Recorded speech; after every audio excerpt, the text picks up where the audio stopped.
ನಮ್ಮ ತುಳುವಿಗೆ ಪ್ರಶಸ್ತಿ ಕೊಡಿ, ಯಾಕಂದ್ರೆ ತುಳುನಾಡು ತುಳು ಅಷ್ಟು ತುಳು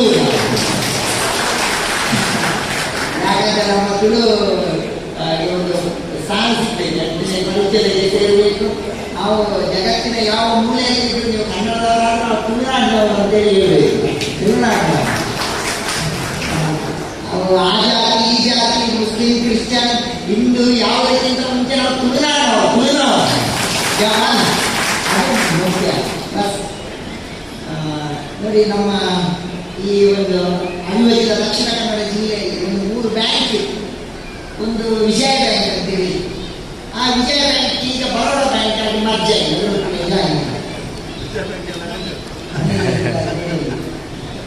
ಸಿಂಡಿಕೇಟ್ ಬ್ಯಾಂಕ್ ಅಂತಿತ್ತು, ಅದೀಗ ಕೆನರಾ ಬ್ಯಾಂಕ್ ಆಗಿ ಮರ್ಜ್ ಆಗಿದೆ. ಇನ್ನೊಂದು ಬ್ಯಾಂಕ್ ಇತ್ತು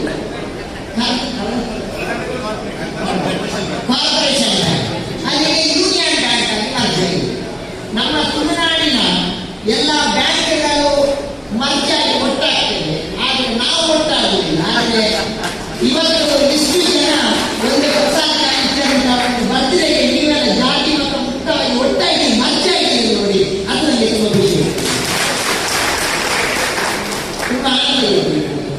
ಒಂದು ಮಾತು ನೆನಪಾಗ್ತದೆ ನನಗೆ, ಈ ದೀಪ ಹೊತ್ತಿಸುವಾಗ APJ ಈ ವೇದಿಕೆಯನ್ನು ನೋಡುವಾಗ ಜನರನ್ನು ನೋಡುವಾಗ ಮಾತು ನೆನಪಾಯ್ತು ನನಗೆ. APJ ಅಬ್ದುಲ್ ಕಲಾಂ ಮನೆಗಳಲ್ಲಿ ಒಂದು ವಿದ್ಯಾರ್ಥಿ ಇದ್ದಾರೆ, ಚರ್ಚಿನಲ್ಲಿ ಕಾರ್ಯಕ್ರಮ.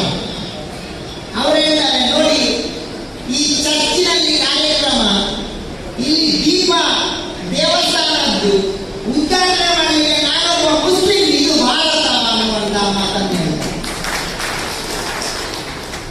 APJ ಅಬ್ದುಲ್ ಕಲಾಂ ಅಂತ ಅವರು ಕೇಳಿದ್ರು, ಈ APJ ಅಂದ್ರೆ ಎಂತ ಅಂತೇಳಿ.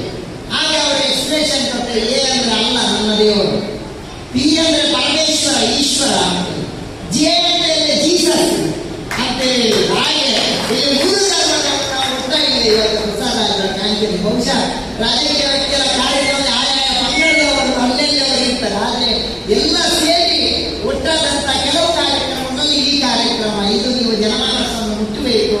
ನಿಮಗೆ ಭಗವತಿ ಮೂಕಾಂಬಿಕೆ ಇನ್ನಷ್ಟು ಒಳ್ಳೆಯದು ಮಾಡಿ, ಮೊತ್ತ ಮೊದಲಾಗಿ ನಿಮಗೆ ಹುಟ್ಟುಹಬ್ಬದ ಶುಭಾಶಯಗಳು. ದೇವರು ಒಳ್ಳೆಯದು ಮಾಡಿ, ನಿಮಗೆ ಮುಂದಿನ ದಿನಗಳಲ್ಲಿ ಒಳ್ಳೆಯ ಭವಿಷ್ಯ ಸಿಗಲಿ ಅಂತೇಳಿ ಪ್ರಪ್ರಥಮವಾಗಿ ನಾನು ದೇವರ ಪ್ರಾರ್ಥನೆ. ಯಾಕಂದ್ರೆ ಇವತ್ತು ನೋಡಿ, ಬ್ಲಡ್ ಡೊನೇಷನ್ ಕ್ಯಾಂಪ್ ಆಯಿತು. ಈಗ ಏನಂತ ಹೇಳಿದ್ರೆ, ರಕ್ತ ಎಲ್ಲ ರಸ್ತೆಯಲ್ಲಿ ಈಗ ರಸ್ತೆಯಲ್ಲಿದ್ರೆ ಮಾತ್ರ ನಾವು ಫೇಮಸ್ ಆಗ್ತೇವೆ ನಾವು. ಆದರೆ ಇವತ್ತು ರಕ್ತ ರಸ್ತೆಯಲ್ಲಿ ಅಲ್ಲದೆ ಇನ್ನೊಬ್ಬರ ದೇಹದಲ್ಲಿ ಅರಿಬೇಕನ್ನುವಂತ ದೊಡ್ಡ ಚಿಂತನೆ ನೀಡಿದ್ದಾರೆ. ಇನ್ನೊಂದು ನನಗೆ ನಿಮ್ಮ ವಿಚಾರದಲ್ಲಿ ಈ ಕಾರ್ಯಕ್ರಮಕ್ಕೆ ನಾನು ಬರಲಿಕ್ಕೆ ತುಂಬಾ ನನಗೆ ಖುಷಿ ಕೊಟ್ಟದ್ದು ಏಕೆಂದರೆ, ಈಗಷ್ಟೇ ಶ್ರೀಜಿತ್ ನನ್ನ ಹತ್ರ ಹೇಳಿದ್ರು, ಮೊನ್ನೆ ರುದ್ರಯಾಗ ಮಾಡಿದ್ವಿ, ಆ ನಂತರ ಒಂದು ಜಾಬ್ ಕೊಡುವಂತ ಮಕ್ಕಳಿಗೆ ಒಂದು ಜಾಬ್ ಕ್ರಿಯೇಷನ್ ಮಾಡೋ ಕೆಲಸ ಮಾಡಿದ್ರೆ ಅದು ನನಗೆ ಖುಷಿಯಾಗಿದೆ. ಯಾಕಂತ ಹೇಳಿದ್ರೆ, ನಮ್ದು ಇವತ್ತು ರಾಜಕಾರಣಿಗಳು ಮಾಡುವಂಥದ್ದು ಫಸ್ಟ್ ಕೆಲಸ ಏನಂತ ಹೇಳಿದ್ರೆ, ಮಕ್ಕಳಿಗೆ ಕೆಲಸ ಕೊಡುವಂತಹ ಕೆಲಸವನ್ನು ಮಾಡಬೇಕು. ಮಕ್ಕಳ ವಿದೇಶಿ ಪಲಾಯನ ಆಗ್ತಾ ಇದೆ, ಇವತ್ತು ಕಲಿತಾರೆ. ನಾವು ಈಗ ತುಂಬ ಮಕ್ಕಳಿಗೆ ನೀವು ಸಪೋರ್ಟ್ ಮಾಡ್ತೀವಿ, ನೀವು ಸಪೋರ್ಟ್ ಮಾಡಿ ನಾವು ಕಷ್ಟಪಟ್ಟು ಕಲಿಸಿದ ನಂತರ ಮಕ್ಕಳು ಹೋಗುದು ವಿದೇಶಕ್ಕೆ ಹೋಗುವಂತ. ಅಮೆರಿಕ ಮತ್ತು ಇಂಗ್ಲೆಂಡಿನ ಬರುವುದು ಯಾವಾಗ ಅಂತ ಹೇಳಿದ್ರೆ, ಅಪ್ಪ ಅಮ್ಮ ಸತ್ತ ನಂತರ ಮಣಿಪಾಲಕ್ಕೆ ಕೊಂಡೋಗಿ ಇಡೀ ನಾನು ಟಿಕೆಟ್ ಮಾಡ್ತೇನೆ ಅಂತೇಳಿ ಒತ್ತಿಸಲಿಕ್ಕೆ ಬರೋದು. ಇಂಥ ಒಂದು ವ್ಯವಸ್ಥೆ ಇದೆ. ನನಗೊಂದು ಮಾತು ನೆನಪಾಗ್ತದೆ, ಸರ್ವಪಲ್ಲಿ ರಾಧಾಕೃಷ್ಣನ್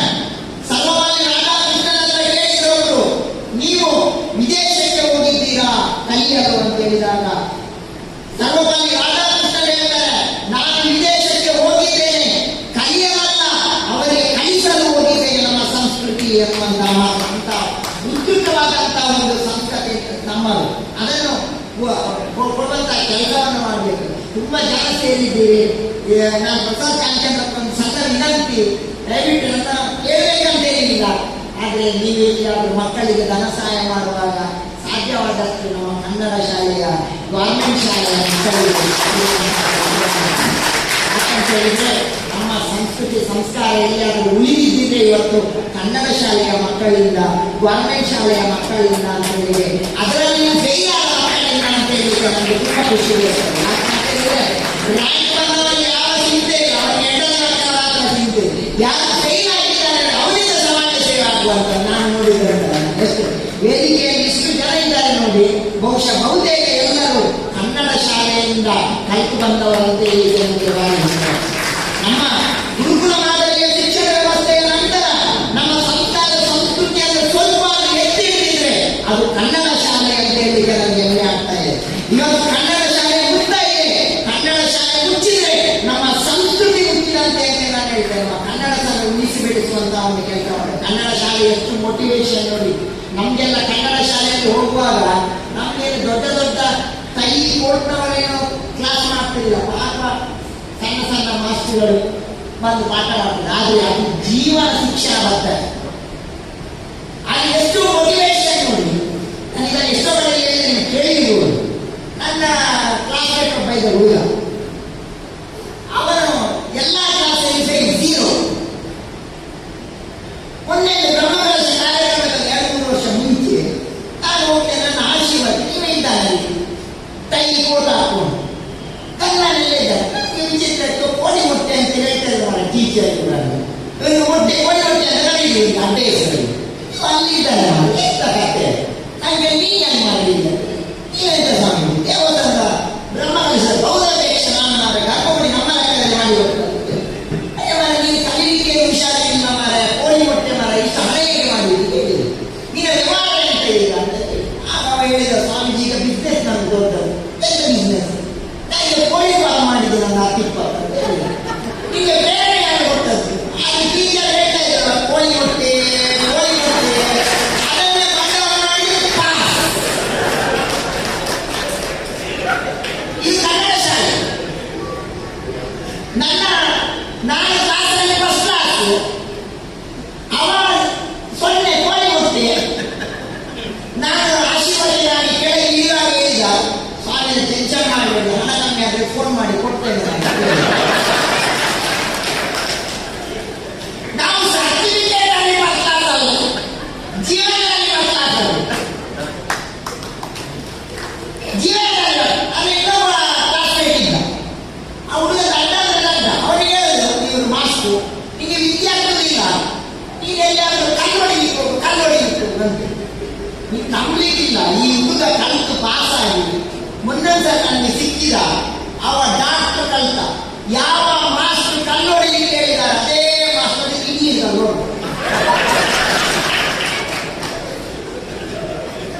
ಪಾಸಿಟಿವ್ ಆಟಿಟ್ಯೂಡ್. ಮಕ್ಕಳು ಬದುಕಬೇಕು. ಈಗ ಮಕ್ಕಳು 1% 2% ಕಮ್ಮಿ ಇದ್ರೆ ಒಂದು ಸೆಕೆರೆ ಸುಸೈಡ್.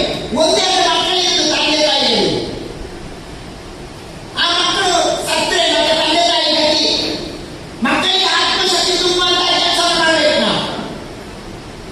ನಮ್ಮೂರಲ್ಲೆಲ್ಲ ಆಯ್ತು, ಒಬ್ಬ ಹುಡುಗ ಕನ್ನಡ ಮೀಡಿಯಂ 98% ಮಾರ್ಕ್,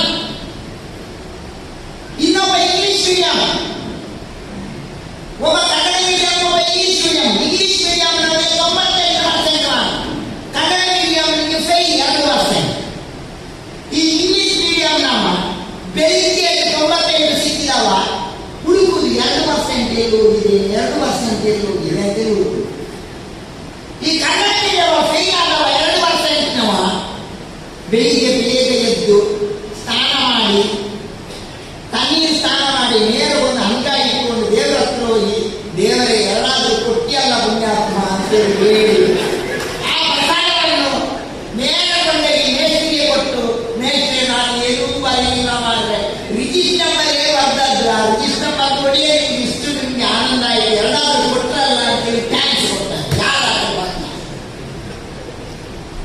ನೋಡಿ. ನಾವು ಕಲಿಯುವಾಗ ಎದುರು ಬೇಂಚ್ ಫಸ್ಟ್ ರೋ ಅಲ್ಲೆಲ್ಲ ರ್ಯಾಂಕ್ನವರೆಲ್ಲ ಸ್ವಲ್ಪ ದಂಡ್ರಿ ಹಿಂದೆ, ಪೂರ್ತಿ ದಂಡ್ರು ಕಡೆಗೆ. ನಮ್ಮೊಟ್ಟಿಗೆ ಫಸ್ಟ್ ಬೇಂಚಲ್ಲಿ ಕೂತ್ಕೊಳ್ತಿದ್ದ ಈ ಹುಡುಗ ಮೇಸ್ಟೇಜಲ್ಲಿ ಕೆಮ್ಮಿ ಅಂತ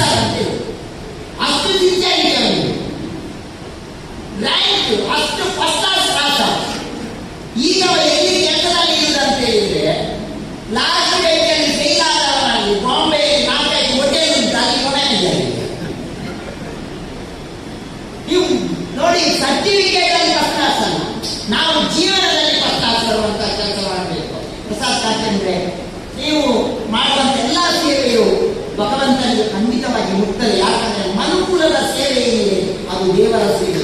ನನಗೆ ಒಂದು ಮಾತು ನೆನಪಾಗ್ತದೆ. ಭೂಸಲಾ ನಾಯನ ಅವರೊಂದು ಮಾತು ಹೇಳ್ತಾರೆ, ನಾವು ದೇವರಿಗೆ ಕೊಡುವಂತಹ ನೈವೇದ್ಯ ಅದು ದೇವರಿಗೆ ಮುಟ್ಟದ ಇರುವಂತೆ ಗ್ಯಾರಂಟಿ ಹೇಳಲಿಕ್ಕಾಗುವುದಿಲ್ಲ. ಯಾಕಂದ್ರೆ ನಂಬಿಕೆ ಮತ್ತು ಶಾಸ್ತ್ರ. ಆದರೆ ಯಾರಾದರೂ ಬಡವನಿಗೆ ಕೊಡುವಂತಹ ಅನ್ನ, ಯಾರಾದರೂ ಕೂಡಿಕೊಂಡು ಬರುವವನಿಗೆ ಕೊಡುವಂತಹ ಅನ್ನ, ಅಥವಾ ಯಾರಾದರೂ ಕೂಗೋಣ ಒಂದು ಕಣ್ಣೀರು ಒರೆಸಿದ್ರೆ ಅದು 100ಕ್ಕೆ 100 ದೇವರಿಗೆ ಮುಟ್ಟದೆ ಅನ್ನುವಂತಹ ಮಾತನ್ನು. ಆದರೆ ನನಗೆ ಮಾಡುವಷ್ಟೇ ನಾನು ಮೊದಲೇ ನನಗೆ ತುಂಬಾ ವಿಚಿತ್ರ ಕಂಡದ್ದು. ಈಗಷ್ಟೇ ನನ್ನ ಆತ್ಮೀಯ ಸಿಗಿದ್ದಾರೆ, ಅವರು ಹೇಳಿದರು ಈ ರಾಜಕೀಯ ವ್ಯಕ್ತಿಗಳೆಲ್ಲ ಬೇರೆಯವರ ಕಿಸೆ ಕೈ ಹಾಕುವುದು. ಆದರೆ ನೀವು ಸ್ವಂತ ಕಿಸೆಯೇ ನೋಡಿ, ಅದರಲ್ಲಿ ತುಂಬ ಖುಷಿ ಕೊಟ್ಟಂತ ತುಂಬ ಸ್ವಂತ ಸರಳ ಟ್ರಸ್ಟ್ ಮಾಡಿಕೊಂಡು ಸ್ವಂತ ಹಣಗಳ ಹಿಂದೆ ಭಗವಂತ ಇನ್ನಷ್ಟು ಒಳ್ಳೇದು ಮಾಡ್ತಾರೆ. ಇನ್ನೆಲ್ಲ ಜನರತ್ರ ನಾನು ಹೇಳುವಂಥದ್ದು ನೋಡಿ, ಕೇವಲ ಭಕ್ತಿ ಭಜನೆ ಮಾತ್ರ ಅಲ್ಲ, ನಾವು ಆ ದಾರಿಯಲ್ಲಿ ಸಾಗಿದ ಸತ್ಯವನ್ನು ನಾವು ಸತ್ಯವಂತರಾಗಿದ್ದೇವೆ. ಮೊನ್ನೆ ನೋಡಿ ಜನರು ಒಂದು ಕಥೆ ಮೆಡ್ರಾಸಲ್ಲಿ ಜನವರಿ 11ನೇ ತಾರೀಕು 2026 ಬೆಳಿಗ್ಗೆ ಎದ್ದು ಒಬ್ಬ ಮುನ್ಸಿಪಾಲಿಟಿ ಹತ್ರ ಪದ್ಮ 100 ರೂಪಾಯಿ ಸೀರೆ ಕುತ್ತಿಗೆಯಲ್ಲಿ ಕಡಿಮೆ ಮಾಡಿ ಗೋಲ್ಡ್ ಇದೆ ಇಲ್ಲ, ಗೋಲ್ಡ್ ಕಷ್ಟದ ಬಡತನದ ಜೀವನ. ಬೆಳಿಗ್ಗೆ 6 ಗಂಟೆ ಎದ್ದು ಇಡ್ಸುಡಿ ಇಟ್ಕೊಂಡು ರೋಡ್ ಬಿಡಿಸ್ಲಿಕ್ಕೆ ಹೋಗ್ತಾರೆ. ರೋಡ್ ಬಿಡಿಸುವಾಗ ಪದ್ಮ ನೋಡ್ತಾರೆ, ಒಂದು ಪ್ಲಾಸ್ಟಿಕ್ ತೊಟ್ಟೆಯಲ್ಲಿ ಏನೋ ಒಂದು ಕಟ್ಟಿತ್ತು. ಅದನ್ನು ಓಪನ್ ಮಾಡುವಾಗ 44 ಪವನ್ ಬಂಗಾರ. 1 ಪವನ್ ಬಂಗಾರಕ್ಕೆ ಈಗ ಮೋರ್ ದ್ಯಾನ್ ಲ್ಯಾಕ್ಸ್, 44 ಲಕ್ಷಕ್ಕಿಂತ ಮೇಲೆ. ಇದನ್ನು ನೋಡಿದಂತಹ ಬಡತನಲ್ಲಿದ್ದ ಪದ್ಮ ಅದನ್ನು ಹಾಗೆ ಮುಚ್ಚಿ ನೇರ ಹೋಗಿದ್ದು ಬಹುಶಃ ಯಾರಿಗೋ ಮದುವೆಗೆ ತಕೊಂಡು ಬಂದಿರ್ಬೋದು, ಯಾರ ಬಡವನ ಇರ್ಬಹುದಂತೇಳಿ ಪಾಂಡಿ ಬಜಾರ್ ಪೊಲೀಸ್ ಸ್ಟೇಷನ್ ಹೋಗಿ ಇದನ್ನು ಯಾರು ಕಂಡೋಗಿದವರಿಗೆ ಮುಟ್ಟಿಸಿ ಅನ್ನುವಂತಹ ವಿಚಾರವನ್ನು ಹೇಳ್ತಾರೆ. ಇದನ್ನು ನೋಡಿದಂತಹ ಮೆಡ್ರಾಸ್ ಗವರ್ಮೆಂಟ್ ಪದ್ಮನಿಗೆ 1 ಲಕ್ಷ ಅವಾರ್ಡ್ ಕೊಡ್ತದೆ. ಆವಾಗ ಪದ್ಮ ಹೇಳ್ತಾರೆ, ನನಗೆ ಯಾರದು 44 ಲಕ್ಷ ರೂಪಾಯಿ ಹಣ ಬೇಡ, ಪ್ರಾಮಾಣಿಕ ಸಂಪಾದನೆ 1 ಲಕ್ಷ ರೂಪಾಯಿ ಸಾಕು ಅನ್ನುವಂತಹ ಮುನ್ಸಿಪಾಲಿಟಿ ಮತ್ತು ಪದ್ಮ. ಅದನ್ನು ನೋಡಿದಂತ ಅಂಚೆ ಇಲಾಖೆ ಪದ್ಮನ ಹೆಸರಲ್ಲಿ ಒಂದು ಸ್ಟ್ಯಾಂಪ್ ಬಿಡುಗಡೆ ಮಾಡ್ತಾರೆ. ಇದನ್ನು ನೋಡಿದಂತ ರಜನಿಕಾಂತ್ ಪದ್ಮನಿಗೆ ಒಂದು ಗೋಲ್ಡ್ ಚೈನ್ ಗಿಫ್ಟ್ ಕೊಡ್ತಾರೆ. ಇಂತಹ ಒಂದು ಸತ್ಯದ ದಾರಿಯಲ್ಲಿ, ಧರ್ಮದ ದಾರಿಯಲ್ಲಿ, ಮಾನವೀಯತೆಯ ದಾರಿಯಲ್ಲಿ ಹೋಗಿ ನನಗೆ ಒಂದು ಕಡೆಯ ಒಂದು ಮಾತನ್ನು ಹೇಳ್ತೇನೆ. ಸರ್ ಸಿ ವಿ ರಾಮನ್ ಹೇಳ್ತಾರೆ, ನನಗೆ ಒಂದು ಅಟೆಂಡರ್ ಪೋಸ್ಟಿಗೆ ಕಾನ್ಫರ್ ಮಾಡ್ತಾರೆ. ಅಟೆಂಡರ್ ಪೋಸ್ಟಿಗೆ ಕಾನ್ಫರ್ ಮಾಡಿದಾಗ ಅವ ಬರ್ತಾನೆ, ಅವನ ಅಟೆಂಡರ್ ಕೆಲಸಕ್ಕೆ ಇಂಟರ್ವ್ಯೂ ಅಲ್ಲಿ ಫೇಲ್ ಆಗ್ತಾನೆ. ಆವಾಗ ಅವ ಹೋಗುವಾಗ ಕೆಳಗಿಂದ ಸಿ ವಿ ರಾಮನ್ ಕೂತ್ಕೊಂಡಿರ್ತಾರೆ, ಕೆಳಗಿಂದ ಒಂದು ಗುಂಡು ಸೂಜಿ ಇರ್ತದೆ, ಅದನ್ನು ತೆಗೆದು ಟೇಬಲ್ ಅಲ್ಲಿ ಇರ್ತಾರೆ. ಯಾರು ಸಿ ವಿ ರಾಮನ್ ಕೇಳಿದ್ರೆ ಏನಿಟ್ಟಿ? ಇದು ಗುಂಡು ಸೂಜಿಯನ್ನು ನಾನು ಇಟ್ಟೆ, ಯಾಕಂದ್ರೆ ಇನ್ನೊಬ್ಬರ ಕಾಲಿಗೆ ತಾಗಬಾರದು ಅನ್ನುವಂತ ದೃಷ್ಟಿಯಿಂದ ಇಟ್ಟೆ ಅಂತ ಹೇಳುವಾಗ ಸಿ ವಿ ರಾಮನ್ ಹೇಳ್ತಾರೆ, ಇವಾಗ ಸಿಲೆಕ್ಟೆಡ್ ಅಂತ ಹೇಳ್ತಾರೆ. ಯಾಕಂತ ಹೇಳಿದ್ರೆ ನಿಮಗೆ ಮಾನವೀಯತೆ ಇದೆ ಅನ್ನುವಂತಹ ಮಾತನ್ನ ಅಂತ ಮಾನವೀಯತೆ ಎಲ್ಲರಿಗೂ ಎಲ್ಲಿ ಅಂತ ಹೇಳಿ ಎಷ್ಟು ಜನ ವಿಜಯಣ್ಣ ಇದ್ದಾರೆ, ನಮ್ಮ ಸ್ನೇಹಿತ ಡಾಕ್ಟರ್ ಇದ್ದಾರೆ, ವೆರೋನಿಕಾ ಇದ್ದಾರೆ, ತುಂಬಾ ಚಂದ ಮಾಡಿ ಇದು ಮಾಡಿದ್ರು. ಮರಮಡಿ ಸುಧಾಕರ್ ಶೆಟ್ಟಿ ನನ್ನ ಆತ್ಮೀಯರಿದ್ದಾರೆ, ಎಷ್ಟು ನಿಮ್ಮೆಲ್ಲ ದೊಡ್ಡವರದ್ದು ಯಾರು ಡಾಕ್ಟರ್ ಇದ್ದಾರೆ ನೋಡಿ. ನನಗೆ ಖುಷಿಯಾಗಿ ಡಾಕ್ಟರ್ ವೈದ್ಯಕರಲ್ಲಿ ಅಭಿನಂದನೆ ಮಾಡ್ತೀನಿ. ಯಾಕಂತ ಹೇಳಿದ್ರೆ ಡಾಕ್ಟರ್ಗಳಲ್ಲಿ ಎಲ್ಲಾ ಡಾಕ್ಟರ್ಗಳು ಆರ್ಟ್ ಸ್ಪೆಷಲಿಸ್ಟ್ ಆಗುವುದಿಲ್ಲ ಅಂತ, ಆದರೆ ಪ್ರತಿಯೊಬ್ಬ ಡಾಕ್ಟರಲ್ಲಿ ಮತ್ತು ವ್ಯಕ್ತಿಯಲ್ಲಿ ಸ್ಪೆಷಲ್ ಹಾರ್ಟ್ ಬೇಕನ್ನುವಂತಹ ಮಾತನ್ನು ನನಗೆ ಡಾಕ್ಟರ್ ವೈಯಕ್ತಿಕವಾಗಿ ಅಭಿನಂದನೆ ಕೊಡ್ತಾರೆ. ತುಂಬಾ ಜನರಲ್ಲಿ ಪರಿಚಯ ಇಲ್ಲ ವೇದಿಕೆಯಲ್ಲಿ.